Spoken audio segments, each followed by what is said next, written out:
But Katt Williams had a lot to say on that. Man, you got to wonder, like, all this stuff with Katt Williams saying is like a lot of truth about he's believed Martin wanted him in a dress. He's saying that Martin, Ricky Smiley, and Tyler Perry are good actors in wearing a dress, but if they fit the, as I say, Johnny Cochran, you say if the glove fit, it must have quit. Well, it could fit for them because it made them a lot of money, but Katt Williams said he wasn't going to damage his reputation by wearing a dress. So it's understandable on what's going on with that.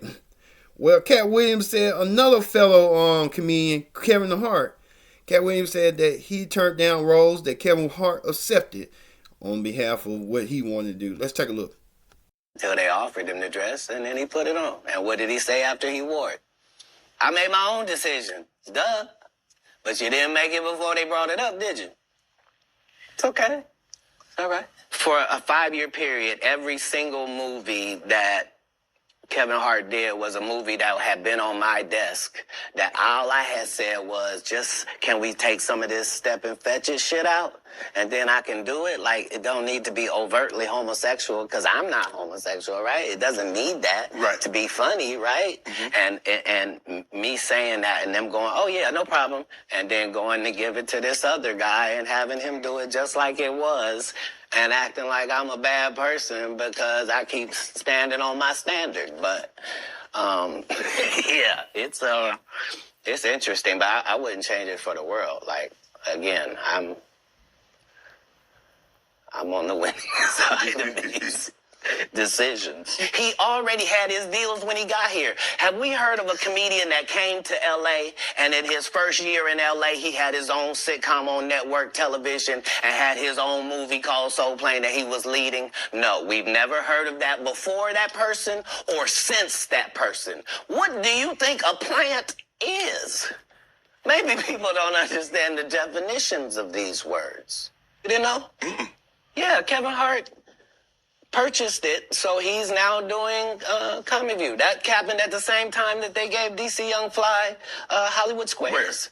Yeah, because they tell you that there's no gatekeepers, but we keep seeing the same people open the gate.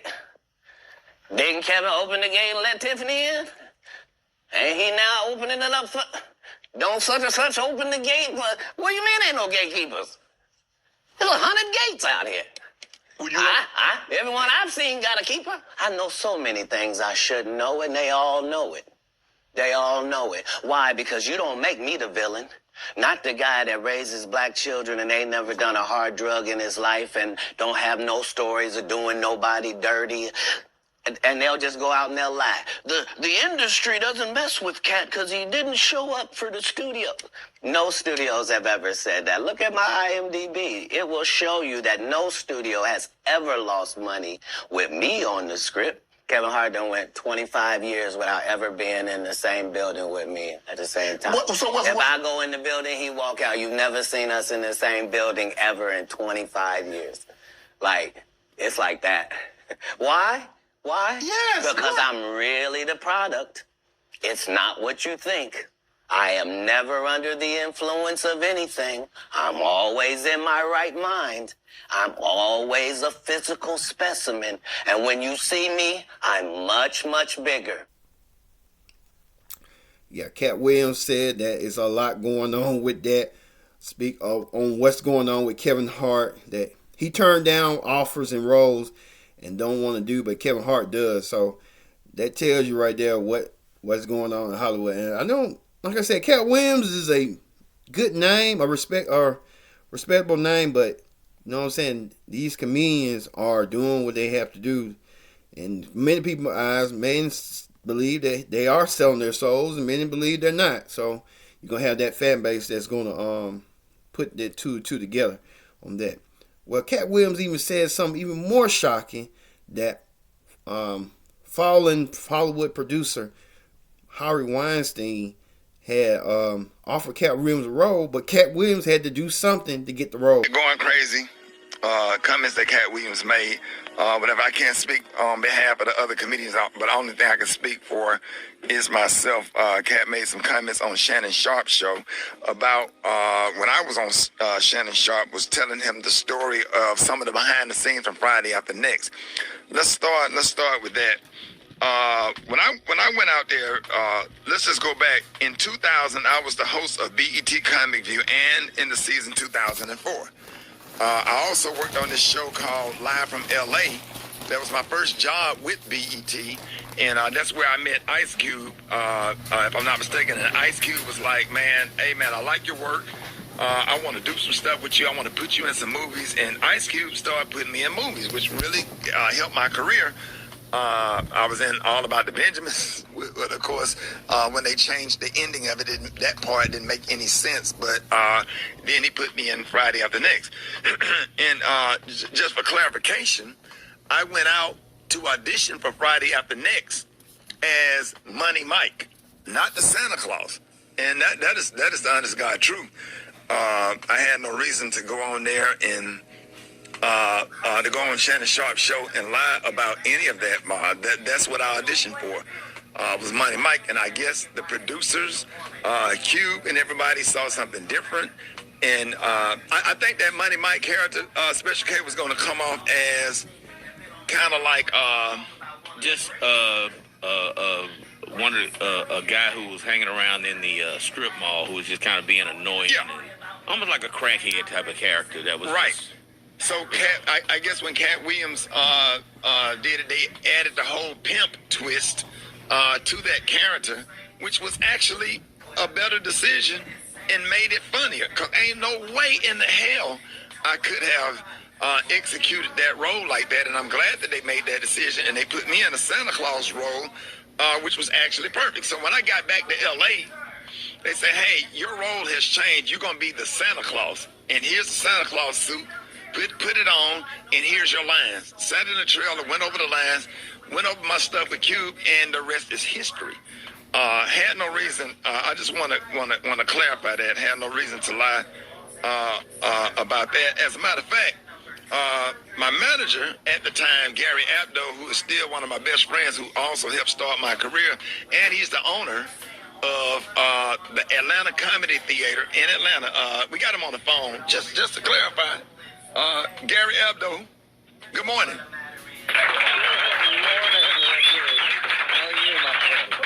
Oh, I'm good, man. Just for clarification, you was my manager at the time. We went to LA together for the audition. Cube wanted to see us. What is your version? Yeah, well, we're old, and that was 23 years ago. So, our memories are what our memories are. You went out, you auditioned, they wanted you to play Money Mike. That was the sides that they had sent. The sides are the portion of the script for the part they want you to play. Those were the sides they sent. That was the audition you did. They said, great, we want you to play this role. My recollection is you had to go back and read for the execs from the studio one final time. And the night before that, we got different sides, and they said, no, we want you to play this role. And we didn't understand it. We really were under the impression, well, you had the role as Money Mike, but then all of a sudden they switched it up. Now we understand why. Katt came in, blew them away. He's an incredible performer. That was probably one of the most iconic breakout parts in movie history. I mean, that was literally Katt's first movie. Friday was not Chris Tucker's first movie. Next Friday was not Mike Epps' first movie. For that to have been Katt Williams' first movie, and he exploded. I mean, that literally made him an iconic touring comedian, one of the biggest to do it in this generation. And, the rest, as they say, was history. But, yeah, absolutely, without a doubt, you were auditioning for Money Mike. We were told you had the role, and then that switched up overnight. And I'm glad I end up being the Santa Claus, because I'm glad I end up being the Santa Claus, because that role was iconic and not as funny as his. I like the pimp. I personally like the pimp better, but the Santa Claus role was just perfect for me. At the time, I was skinny and could run fast, so. And you could squeeze over that gate. So, yeah, that was the... I just wanted to clarify that. And then there was no contract ever that in agreement with the first Sunday movie, because that was a whole different production directed by who just directed my Netflix special, David E. Talbert, about me playing Bernice Jenkins. That's something that David called me personally. David and Lynn are fans and have been fans of my work for a long time, and it was like, we want you to play Bernice Jenkins, and and here you go, and that's what happened. And I went out there and shot that in one day, me and Red Grant, and that was a lot of fun. Right. And it had nothing to do with Katt Williams' contract or whatever. So I'm, what I'm saying, like, I respect Katt. Definitely disappointed that you have to get on the air and explain something like this, but that's the truth, and I don't know what else to say. So there it is. There's not much else to say. It's indisputable that Katt played that role, killed it, built an entire career out of that one role that all of us look at and go, wow, that's absolutely amazing. But it's also indisputable. You were auditioning for Money Mike. We were told you had the role. You just had to read one more time, and then that switched up. And the crazy thing about it is we had a conversation when it came out. He said a lot of this 12 years ago, and we had a conversation because I was on 14th Street in Atlanta, right by the Four Seasons Hotel, and I was driving down the street with my granddad in the car, and I saw Katt Williams going across the street on 14th Street, and I said, Katt, what's up? Whatever. I just wanted to make sure we was good. He said, come over and have a cup of coffee with me, because he was walking over to Starbucks. And I went over and he went in there and got the coffee. We was chopping it up or whatever. Just didn't even really talk about the issue or whatever. I said, hey, man, I want you to come out and say hello to my granddad. My granddad is a fan. He came out to the truck.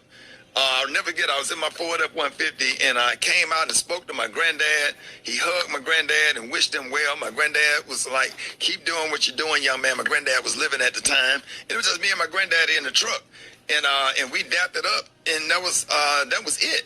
I mean, that was it, and I thought that we were good. I didn't know that we had any issues, and if there are any issues or if there's anything that I've done, not only to Katt Williams, to anybody, I apologize, and I'm not perfect. I made mistakes, but I did. That's just the honest to God truth, and I did audition for what I auditioned for, and I'm glad that the producers made that decision.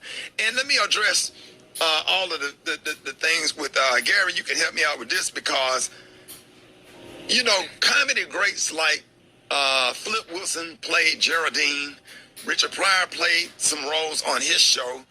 Jamie Foxx played Wanda. Martin played Shanae.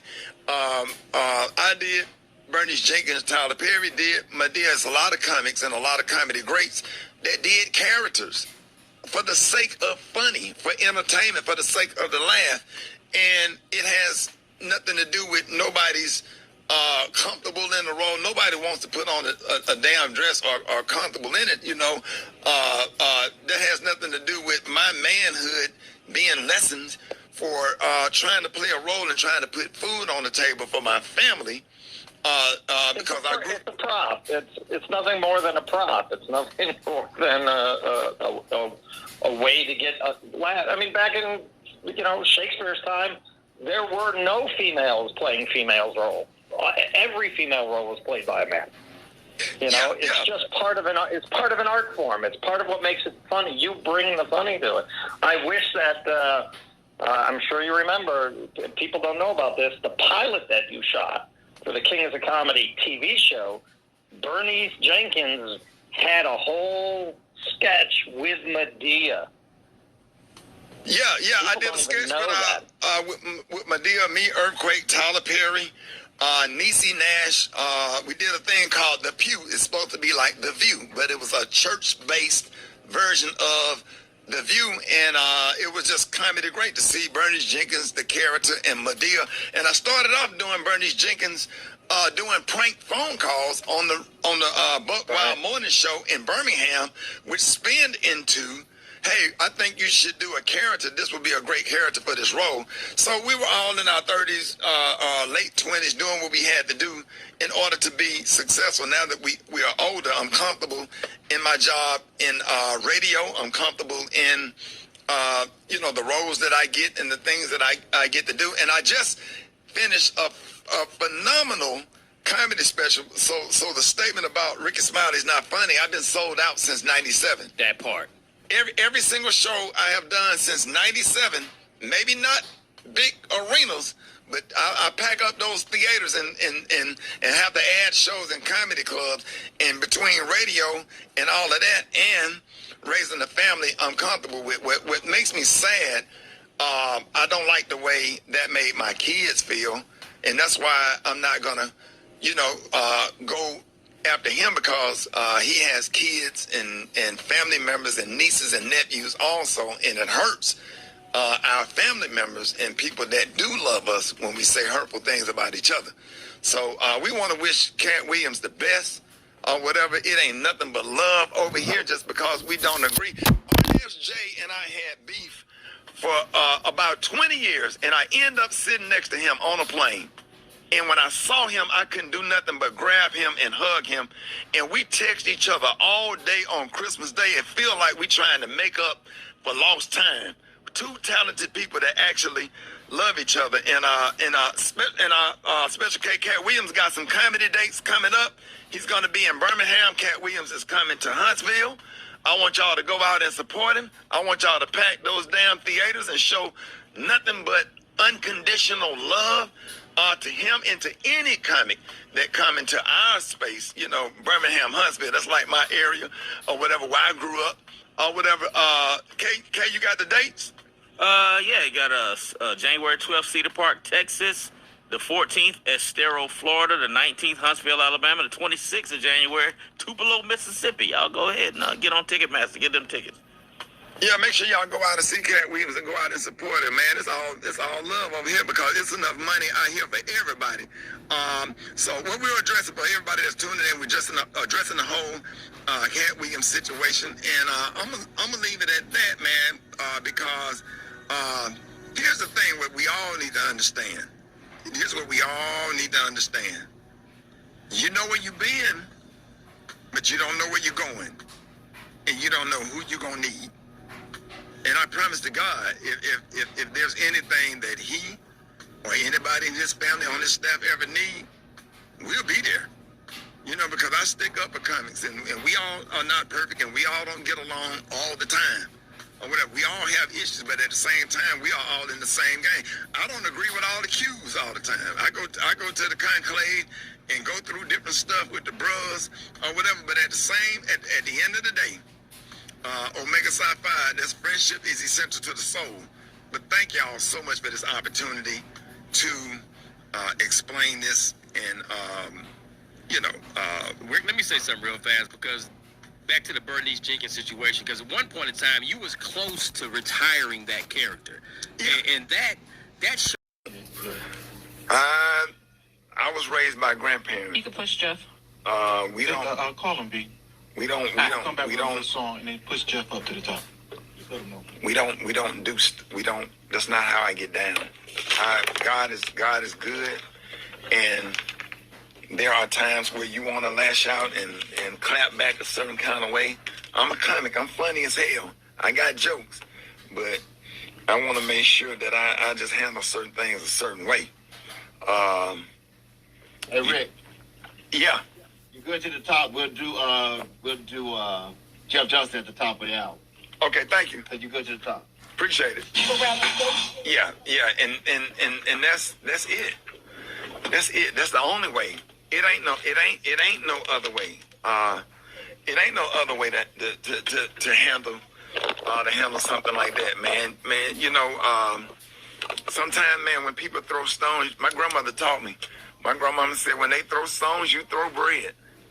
And having people to go out to his shows, having Birmingham and Huntsville show up to support him is the way you do it. Yeah, we get mad and we want to say certain things and we want to do certain things or whatever, but sometimes you got to use discretion and do the right thing. You understand what I'm saying? You got to do the right thing, and and then everything that you do, you have to do it with love. You have to do it with love and do it with good intention. You have to do it with love and good intention. You understand? He have his truth, but I have my truth. Everybody have their truth. Everybody have what they experience. Now, that's just my version of what happened. I put my manager on. I know what we went out there and auditioned for. I know exactly what happened. I had no reason to, to make anything up. And I can't be with the in crowd because most of the time people like stuff like that. A lot of people, they enjoy drama. They enjoy stuff like that. Or whatever, I don't get a kick out of that because I have to think about the bigger picture. People have families. I care about, what his kids might think or feel, nieces and nephews and loved ones. And only thing I hate about this whole situation, when I heard the panic in my son's voice yesterday. My son already dealing with issues in grad school and talking to my daughter yesterday, and it made them feel a certain kind of way. We are 1 year in Brandon's passing, and we're trying to figure out with all of these triggers going on with the weather, with the winter time and the cold weather, we getting flashbacks of last year. I didn't even want to be in Birmingham because I just don't want to deal with what I was dealing with and how I was feeling. Or whatever, so I had to leave home. I had to leave. I don't want to experience no winter, and that's why I came down here. To to Florida, so I can get the therapy that I need. Fill up every show. Go out with your fist balled up.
Can I get you anything?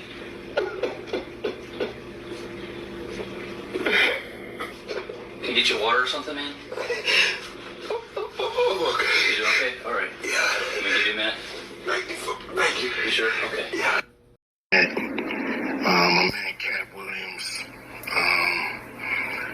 First of all, I just want to say, we shot that movie over 20 years ago, so, people have different perspectives, and it's been a long time. Chris Tucker and Bernie Mac and Mike Epps, Katt Williams, Ricky Smiley, Michael Blackson, Cedric, Kevin Hart. All these guys I know are funny as hell. I didn't discover them. They were doing their stand-up or doing their thing, and I knew that they were great and that they could act, and that, if I have an opportunity, I was going to give them an opportunity. To me, that's what it's all about. far as, specific things, Katt was 100 on a few things. Most of what he was saying, a couple things, I just want to clarify. When we bring in a new, comedian, we do have them try out for different roles. So Ricky did give Money Mike a shot. But when we saw him and, we kind of saw how he moved and how he was, auditioning, we decided that he would be a better, Santa Claus, which was, to me, the perfect casting. When we saw Mike, damn, I call him Money Mike. When we saw Katt, when I saw him, I just knew that he was perfect for Money Mike. Katt, said he wrote his role, which, the role was written, but he enhanced it. This is why Katt was so dope in the movie. Money Mike had a small role, about as big as the Santa Claus role, but when we started filming, he was giving us such magic that we kept expanding his role and giving him more to do because he was on point. When we shoot these movies, for one, the scripts are fire, or they wouldn't even do it. The scripts are laugh out funny. But we shoot the script, but once we get what we need from the script, we let the comedians ad-lib, riff, play with the words, do their thing. We give them a take where they can, or 2, 3 takes where they can.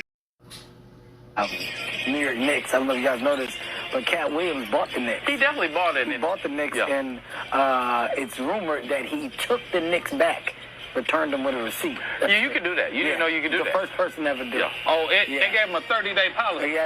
He bought them for 15 days. And returned it. Yeah. That's another fun fact about the New York Knicks. He made the team. He played. He played. Oh, he played. He played with the Knicks. He played with them. We know he's fast. They say he's fast. Yeah, he run one of the fastest. 3.9. What you say? A sub 3.9. He figured out how to play basketball from reading all the books. 3,000 of them. 3,000 a year. A year. And that's 2 a day. At 6 years old. That's 2 a day. Who knew? He was so voracious. At the age 7, he got accepted to the, I think it was Delaware University. Yeah. Oh, yeah. Never made public news. No. Ever. The biggest secret in the world. New York Knicks. Hey. Smartest kid to ever do it. They kept it a secret for 48 years. Yeah. They kept it a secret, and it just dropped on it. He was hitchhiking on the side of the street at 13. Yeah. So they couldn't find it. Speaking of which, Kev, you've had a busy week. Yeah. A tough one. Yeah, real busy week, fellas. A real busy one. Okay. Oh, John Morant coming in to the Lakers. Okay, I see you. Another known fact, Katt dropped him off. Oh, wow. Katt just dropped John Morant. He gave him a ride. In a spaceship. Okay. In a spaceship. Copy that. Spaceship that he parallel parked. Known fact, Katt Williams has a NBA basketball court in his living room. He's the first to ever he's the first to embrace a true hardwood floor. Yeah. He bought it in his home. Was he playing against that little boy that put him on the ground? Another known fact. By the way, he's fighting for the MMA championship, the 17-year-old boy that put him in the... Hey. Champ Williams. Champ Williams.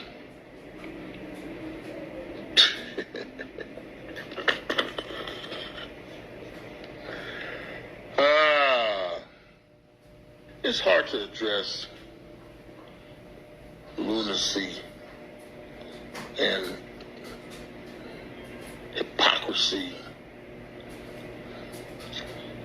and downright ignorance.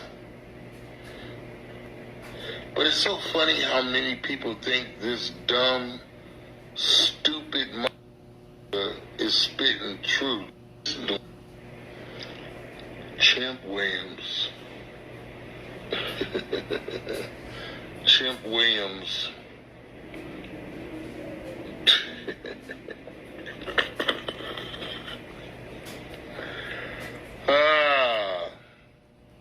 It's hard to address lunacy and hypocrisy and downright ignorance. But it's so funny how many people think this dumb, stupid motherfucker is spitting truth. But that's the internet, I guess. You guys want to believe in something so bad. I guess you left God, and now you believe in chimps like this. Who's an actual chimp, and you're not listening. Chimp Williams. Listen to what he's saying. He's actually calling for help. He's calling for help. None of this says lines up with nothing. He runs a Fort something sub. Listen to what he's saying. He's actually calling for help. I've taken 46 comedians with me on the road. 46. Okay. I'm not the comedian you can give that to. I only put on comedians that are funnier than me. Anybody that ever told you differently was a fat Faison liar. There's nobody like me in the business. Faison just called straight. Faison said that getting a Netflix special is easy. I have 12 specials. Guess how many Faison got? 0. I've taken 46 comedians with me on the road. 46. Okay. I'm not the comedian you can give that to. I only put on comedians that are funnier than me. Anybody that ever told you differently was a... Katt Williams, your little pussy ass get on the Sharp show and just get in your little bitch ass feelings and get in ways and you say all type of shit you ain't supposed to say. See, there's a lot of shit about certain rap niggas I could say, but I know it's some shit that I shouldn't say, so I don't say it. You said some slick shit about me in one of your stand-up, you was being sarcastic, saying that if Trick Daddy could own a restaurant, you could do anything. Well, nigga, you bull-dagging looking ass fuck nigga, keep my name out your mouth. I'm not no comedian. I'm a street nigga first, okay? Keep my name out your mouth, bitch ass nigga. Keep Ricky Smiley name out your mouth. Keep all OG's name out your mouth. If you don't like a person, you don't say it. I've told people that I didn't think you was funny. I ain't never said I didn't like you. And I'm glad I didn't never say I didn't like you, because by me not thinking you were funny, I actually saw you one day and I was laughing my ass off. I was crying laughing one day. Remember that little boy put you in the headlock? I was crying fucking laughing that day, nigga. Listen, man, stop talking about other niggas to be relevant in the game, the trend. Because you was trending today, and I'm going to be trending tomorrow on your bitch ass. And I'm with whatever you with, nigga. And every nigga, every comedian, everybody who you told a story got more money than me and you. You on my level, bitch ass nigga. Ha ha. The joke on you, bitch ass nigga.